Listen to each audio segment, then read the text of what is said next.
The heated scenes of Indian students protesting on the streets have shown that not all are happy customers of Australia's multi-billion-dollar education industry.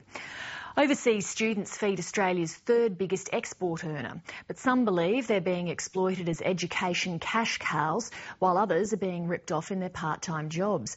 The Indian Consul General says he's aware of cases where students are marked down to ensure they pay fees for an extra year. He says the Australian government must do some soul-searching to make sure promises of high education standards are being met. Karen Barlow reports. Late-night battles with police are a long way from the usual fare of students. Cheap meals, lectures, pokey accommodation and mountains of homework. Knowledge, I guess. But for Indian students in Sydney and Melbourne, frustration and national pride change the daily equation. You have to give us security. We are here to study, not to fight. They are feeling extremely vulnerable, and once their backs are against the wall, they're very angry.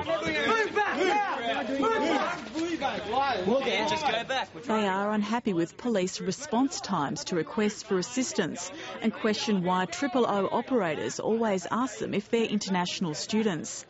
They say it shouldn't matter in an emergency what they are. They say that we don't have resources. If you don't have resources, then why are you giving us visas? He says, one policeman says, why you go out after 2 o'clock in the night? So please mention it in visa, that Indians are not allowed to go out after 2 o'clock at night. Police stress that international students have not been the subject of racist hate crimes, but opportunistic crimes such as street robberies. Whatever the cause, there have been attacks on all students, but it's the Indian nationals who've been the loudest in demanding change. In effect, they want value for the billions of Indian education dollars collectively spent in Australia every year.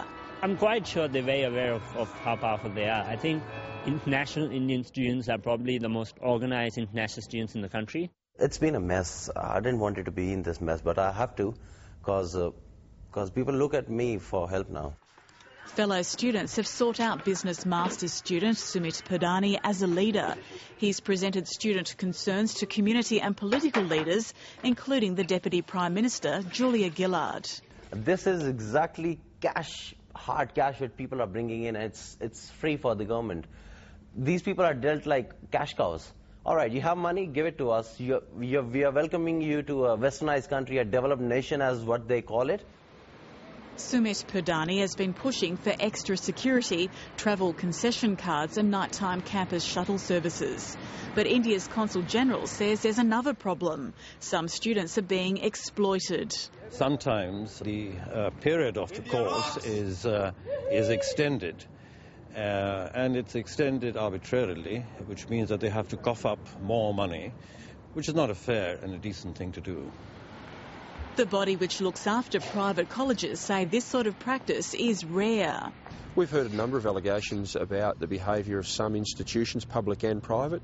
What we encourage anyone to do with evidence of that is to bring that forward so that the appropriate authorities can take the appropriate action, because we don't believe that sort of behaviour is in line with the sort of experience we want to deliver. The Consul General says most tertiary institutions, including the sandstone universities, are generally doing the right thing by students, but improvements could be made.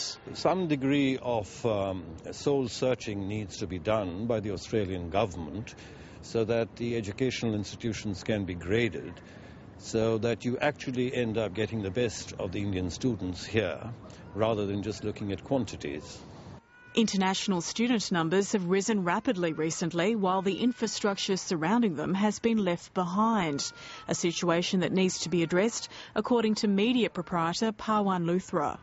Is Australia ready to accept these international students, or should we have a relook at our policies and see that should we only invite as many people as we can handle and as we can give some pleasant experiences while they are guests in our country? Foreign students are struggling in the workplace too.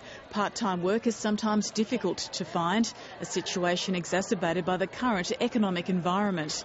It can be up to a year before people find work, and for this student, who wishes to remain anonymous, that job can be less than satisfactory. They didn't pay me for like two to 3 weeks. I survived without money, no money.